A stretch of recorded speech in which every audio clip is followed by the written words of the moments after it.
Hi there, welcome Kamie.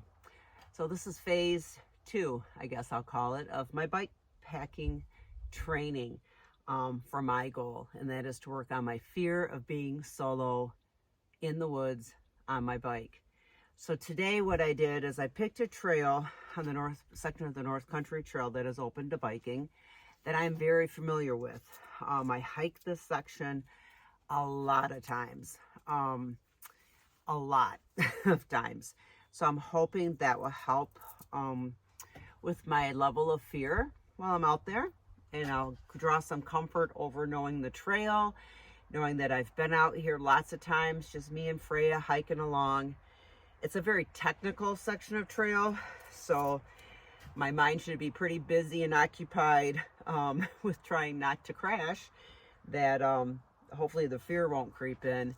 So today's ride is going to be whatever it is, and I've come to terms with that.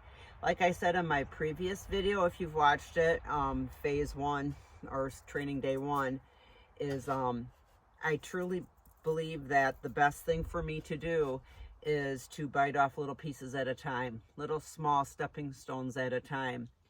And today will be the first time I've ever biked deep in the woods by myself. I've done bikes on the local bike trail by myself, our local pathway single track by myself, and I've only been able to do that just recently over the last couple of years.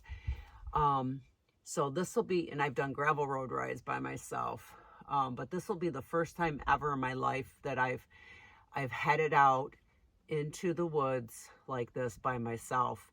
So there's a lot of bailout points I have on this trail. I know that I can jump off the trail at any time and get on a seasonal gravel road and make my way back to my car.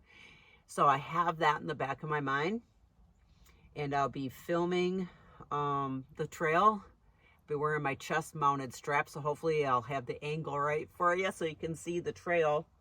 I anticipate that I'll have to push my bike a few times on this trail because I hike it so much that I know there's sections out there where I'm going to be hiking a bike because it's just too technical and steep and rutty and stuff. And since I'm solo, I'm not going to take any extra unnecessary risks of crashing.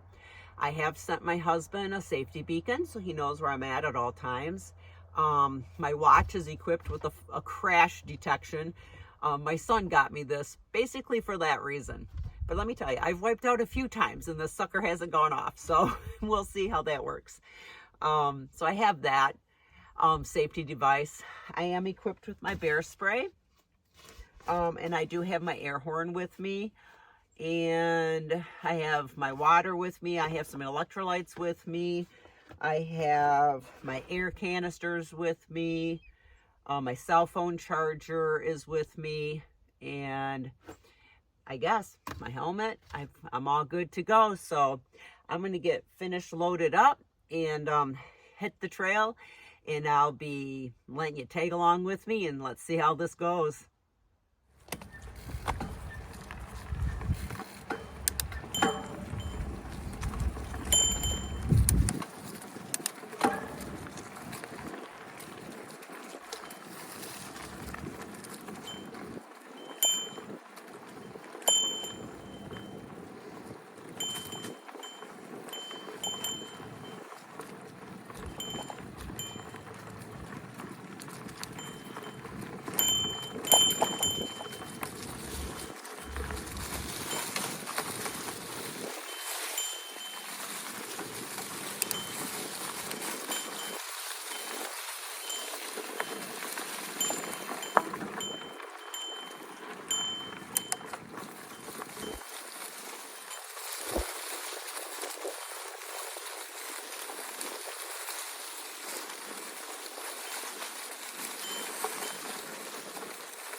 Okay, so I just wanted to stop and take a moment and kind of like share something with you, because this whole video is about facing my fears and struggling with PTSD. So as you just saw the scan of the woods, this is another time of the year that my anxiety levels go down while I'm out in the woods.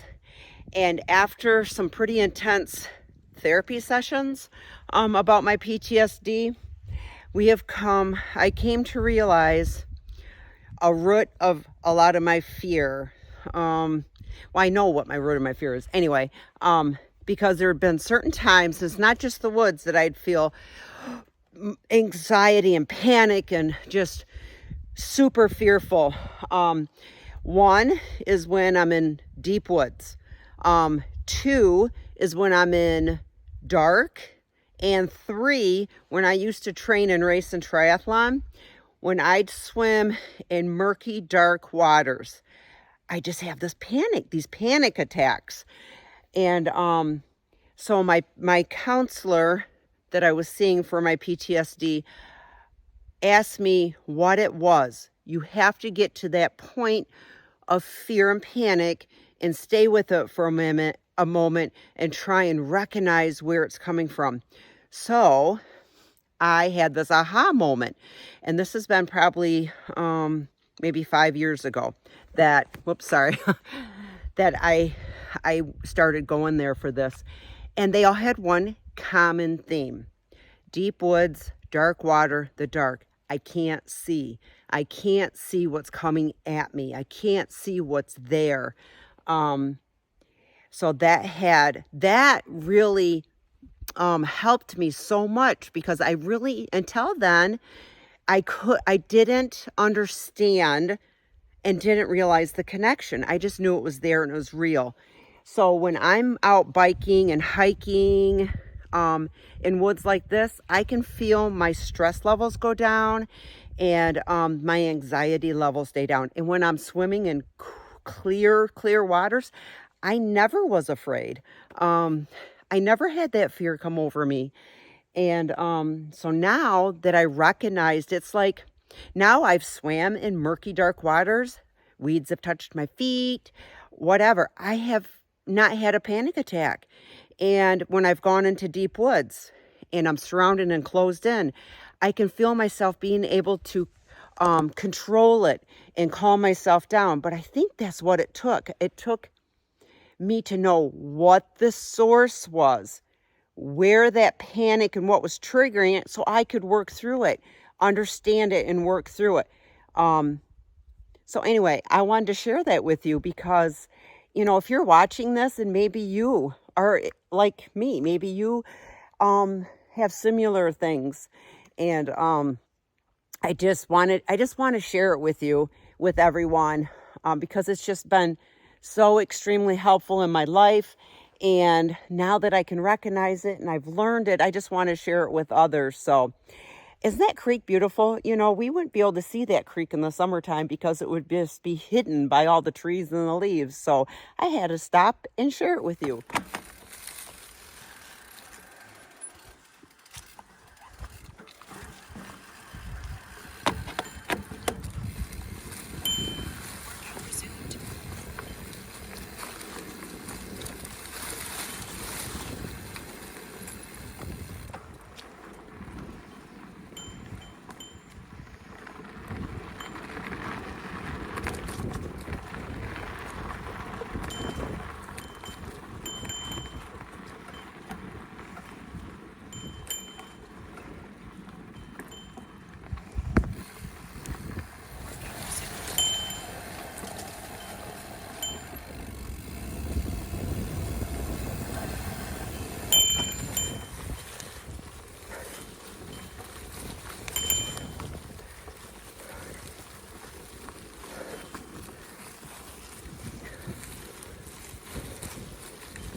Okay, I just got to my first road crossing. This was going to be my first bailout point if I needed it to be, but I'm doing just fine. I'm actually following someone else's bike track, so that's kind of cool. There's only one set, so whoever it is, either they did a point to point or they're still out here and haven't come back yet. So I'm keeping my eyes, you know, going slow and careful, of course, because I'm by myself. And yeah, I haven't seen anyone else on the trail today, but I do have my bell. So it jingles or rings every time I go over bumps. And I got it specifically for biking out on single track like this to warn hikers and other bikers that I am in the area. So first bailout point, I'm going to keep moving on.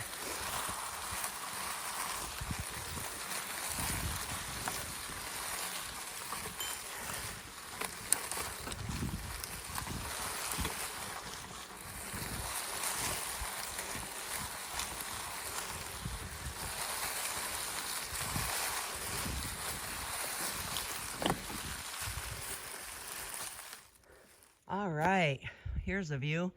What you're looking at right now is our local ski hills, Cabernet Peaks. Super easy to see in the summertime or the springtime when they still have snow on their hills. Oh, they had a rough winter of it, didn't they? But I've heard they did an awesome job making snow, keeping it groomed. I've heard awesome reports coming in from friends that skied there, but I had to share this view with you. Oh, it's beautiful. Okay, so I decided to stop here where we just saw the peaks for a coffee break. Yes, I packed my coffee thermos. Are you kidding me? Whew. This is the spot I usually always stop at on hikes. You might recognize it because I have this little table that I've got my phone on, and I made coffee my one hike. Ah, gosh.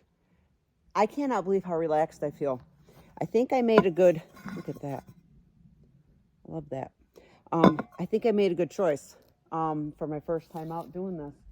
It's picking a trail that I'm used to, feel comfortable and familiar with.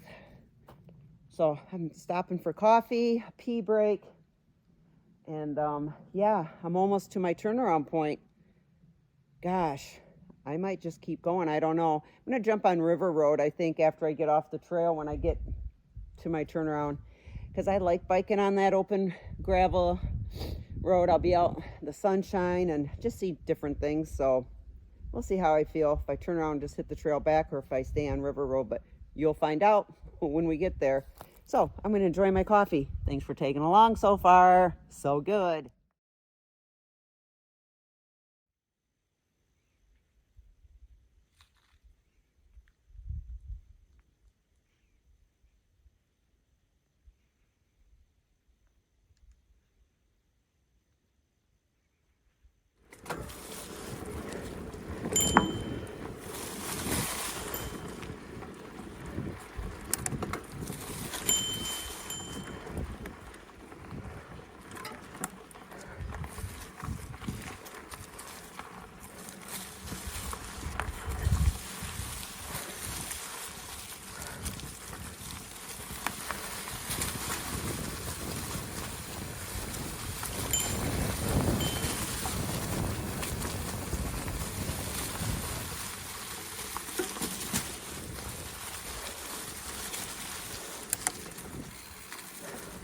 Woo, that was a fast downhill.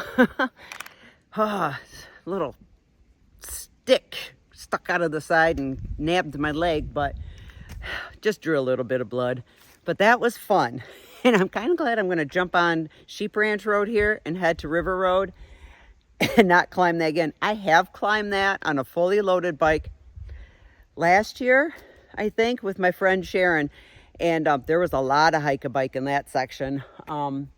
Because like I said, when the hills are really, really steep, that's hard enough to climb a hill like that on a fully loaded bike.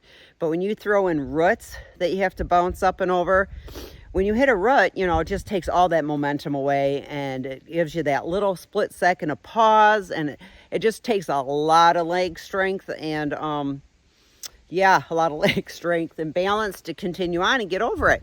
Sometimes I can and sometimes I can't. So whatever. I hike a bike when I feel like the risk outweighs and I can't do it. No big deal.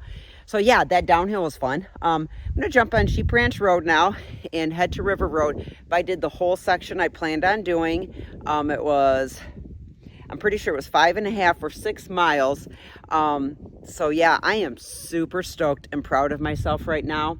Now we'll see if when I do it again, when the leaves are more out, like I talked about. But God, I am just like so proud of myself right now. And I'm going to head down River Road, and hopefully I can catch some glimpses of the river, because it's just this gorgeous day, and I'm going to stop and just enjoy some time at the river too before I call it a day. So maybe you'll see the river too. Hang in there.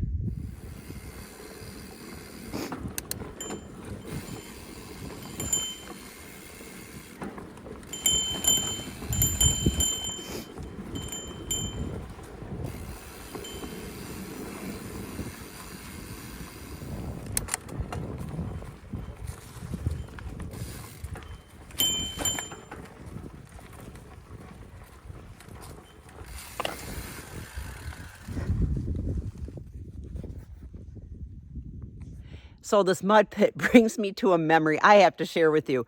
So me and my girlfriend Bethany are up at Grand Island for a day of biking, and it was kind of chilly out. You know, it wasn't the warmest of days. I think it was in October. Anyway, so I ride a fatty, okay? And I usually ride 4-inch tires on my fatty. Well, I changed to these smaller 3.25 tires, and I can still get through sand and stuff, but I can tell there's a difference. So we come up to this mud pit, and I'm like, yeah, bring it. And I go into that mud pit, and my new skinnier tires just didn't slice through that mud as well as my 4-inch tires did. And it was a little deeper, I think, than I anticipated. Oh my God, I got in the middle of it, and it was so deep. Oh my, I put my hand down to try and get up, and it just sunk. And oh my God, it smelled like I had just fallen in a freaking pig shit puddle. It stunk. And I'm like, if it wouldn't have stunk so freaking bad, I probably would have sprawled out and laughed and had her take a picture of me. But I felt like I had just fallen in a freaking sewer pit, and I just wanted to get the frick out of it. Oh my God. So here I am, covered in mud, right? And I'm freezing now because it was kind of chilly out, but thank God, probably 2 minutes later, we come up to this nice open beach with Lake Michigan, and I'm like, I'd even hesitate, took off the bike shoes, and I just went in and washed myself. But oh my God, that was just like so funny. It's things like that make good memories, right? I mean, how many nice, easy rides do you remember with friends where you just tool around? It's the rides where shit like that happens that just make the memories. And when I saw this mud pit, I just had to get a laugh and share that with you. And no, I am not going to try to go through it.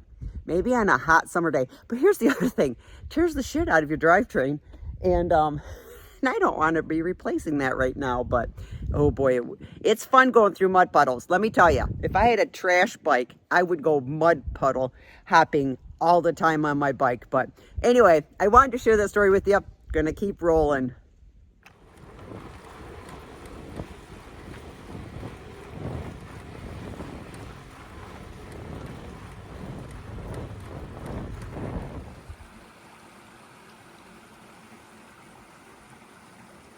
This sweet little creek.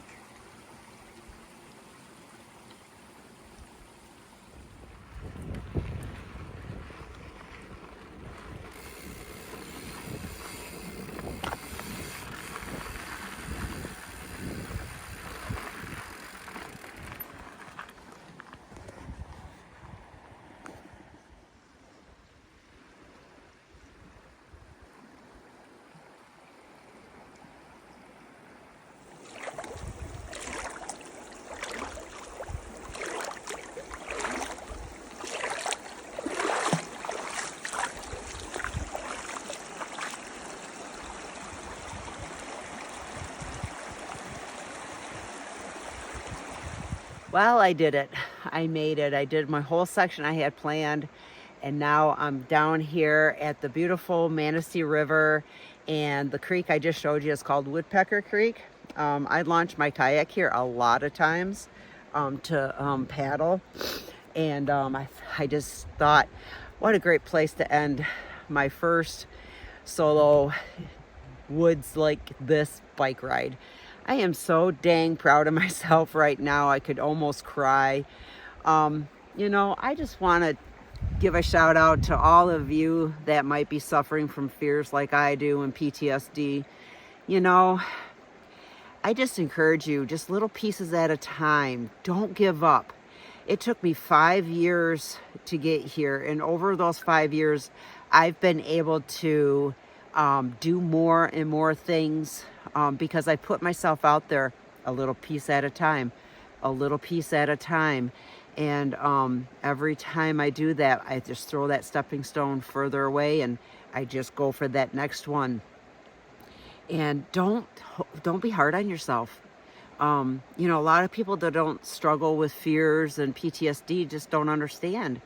And it's no fault to them maybe, but kind of is, you know. But it's like when you come across people and you're like, oh, I hate broccoli. And, you know, you love broccoli. And you look at them like, what do you mean? Are you kidding me? It's broccoli. Eat it. You know, I think people have the same attitude sometimes when it comes to fears. They're like, you know, if they don't have a fear, let's say, of the dark, like it's crippling, almost paralyzing to me. And if they can just go out and dance in the dark, they look at me like, what do you mean you're scared of the dark? And they just don't understand. Well, it's one thing to not understand and pass judgment. And it's another thing to understand and have compassion. And that's what, you know, we all should do with each other. And I think that's what's helped me over the years, is that I'm surrounded by people that they might not understand, but they have compassion. They listen to me and they encourage me. And those are the kind of people you need to find. But I'm telling you, if I can do this, you can do this. Just like I said, a little piece at a time. And I picked the perfect trail today. I was comfortable with it because I've hiked it so many times. So I think that really, really helped. And then, but I did it by myself. So that was a big step. And just things like that. Just maybe like the first video I did, I went out on gravel roads that I was really comfortable with because I had biked them a lot. And that helped. And that was my first step. And today was my second step. So my next step will be training number 3 will be going out on a trail or into woods that I haven't biked before or haven't biked often. And I can think of a lot of sections in the Manistee National Forest that will be a true challenge for me. But I'm determined, and I am very proud of myself. And I'd like you to drop a comment and let me know if you have overcome fears and what they were. And I think it just helps others, you know, that might watch this and read my comments or whatever, you know, to know that they're not alone and that there's others out there that struggle and fight through the same things that they do. So I'm going to enjoy this river. I'm going to grab my coffee and have another cup of coffee. And gosh, thank you so much for tagging along until we ride together again. Rise up, reach, and reconnect.